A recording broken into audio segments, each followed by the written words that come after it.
Howdy. Welcome back to One Rental at a Time. I am here at the Center for the Blind in Las Vegas at the 2026 One Rental at a Time event with Justin Cambra. And we're going to go through a few things first, but let's start with where do you live hmm and where do you invest? I'm in Seattle, Washington area.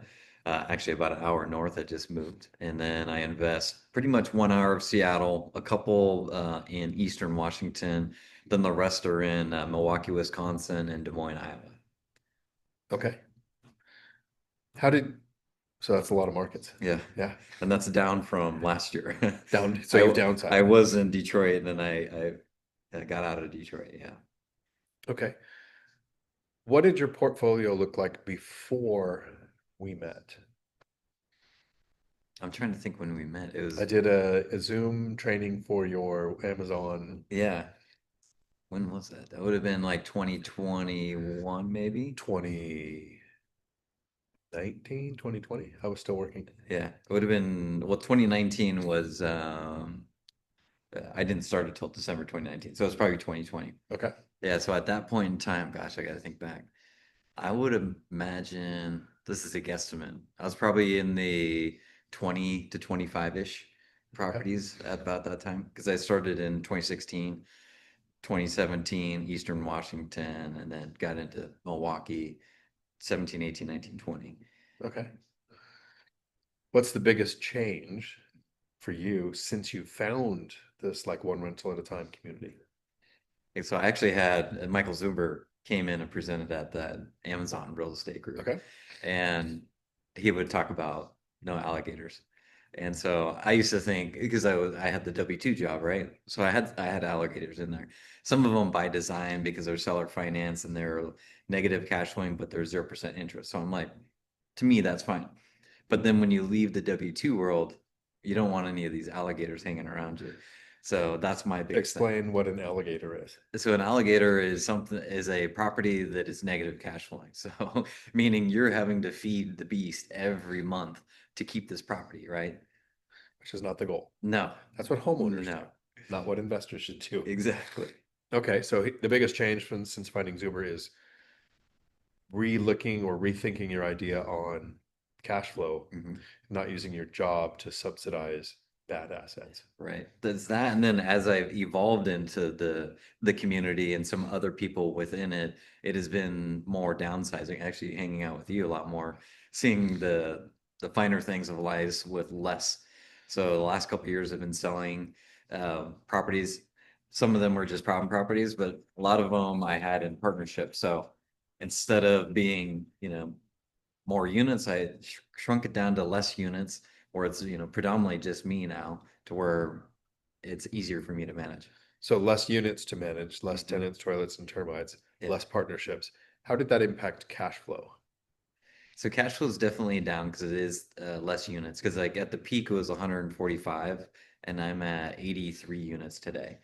And Cash so, flow for you, not for oh, you and your partners. yeah, got it.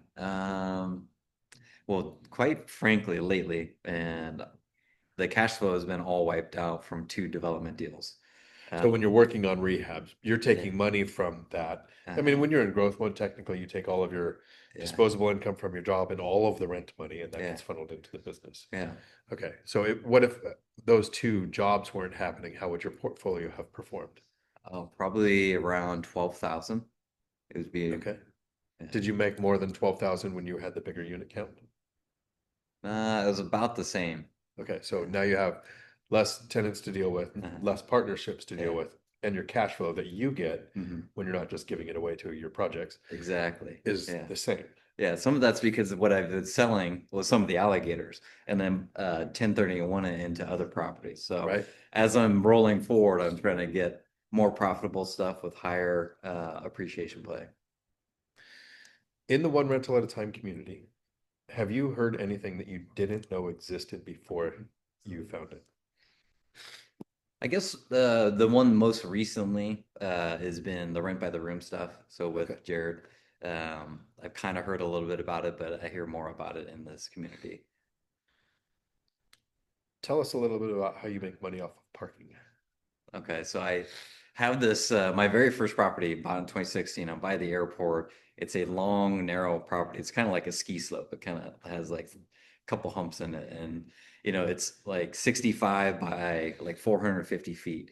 And so I used to live there, and then I was doing nothing with the back lot, and I had a painter come in, and he was like, "Man, you got all this space in the back. What are you doing with the space?" I'm like, "Well, I'm doing nothing." He's like, "You need to be renting this out."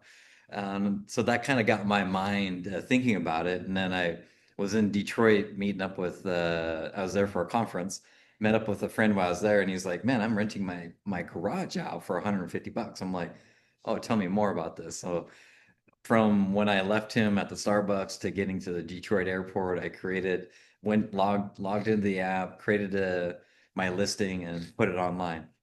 Within about a month, I got my first booking, which was in, I think, around 2023. Okay. And I'm almost up to getting close to $60,000 lifetime to date in under 3 years, which is just pretty amazing. Because right now I'm down a little bit. At the peak, I was at almost 3,500 a month. Right now, I'm probably around 2,600-ish. So, How many rentals would it take to get $2,600 in? That's cash flow. I mean, you already had they weren't yeah, being used, so there's no real exactly. expenses to it. That's just pure gravy, or like it's just all income, man. And when I was buying out of state, the typical cash flow would be about 200 per site, so 400. So that would be like seven rentals, and Just by 2,800. utilizing the space that you already have. Yeah, So I wonder how many people watching have properties with parking space that right. isn't being used by the tenant and you don't store anything there that you could rent out. What's the name of the app? There's two of them out there. The main one that I'm using is called Neighbor. It's more user friendly. If you guys are familiar with short-term rentals, there's Airbnb and VRBO. Like Airbnb is the most user-friendly one to use. That's like Neighbor. The other one is called Pure Storage. It's new, up and coming. It's not really an app. It's only online on the web. Okay. How do you think your life would look right now if you never met any of us at one rental at a time? I probably would have been trying to still sling it out, trying to get to 1,000 units.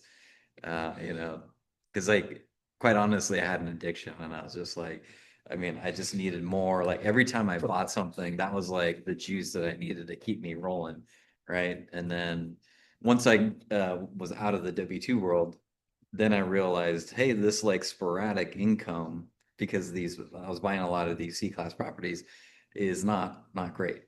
And so that's when I started paying attention more to the community, and then like, okay, let me reevaluate what I'm doing and restructuring these assets. That sounds very different than what you're actually doing now. Yeah. Uh, if somebody wants to, I got one more question before we get to that. If you were in a room with Michael Zuber, they're just the two of you, nobody can Yeah. hear you, and he asked you for feedback on one rental at a time, the books, the podcast, YouTube, these events, what would you say? My biggest thing is him. Like, obviously, we know him. I wake up to him every day. I can't wait for the daily financial news. Same. But I honestly don't know much about his portfolio. I know it's a very large portfolio, and kind of you hear like the very first couple of properties he bought, and then he scaled into large multifamily. You know, I'm assuming he has like hundreds of properties, but I don't know.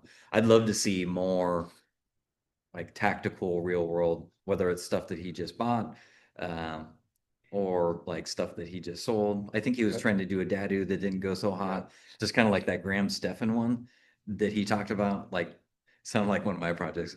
It's like constantly getting hosed by Right. other people. These are the like the when I see like a real thing, a real address, real dollar amount, real tenant issue, whatever. Those to me are like the most learning experiences. Cool. I will let him know. If somebody wants to reach out to you with questions, how do they find you?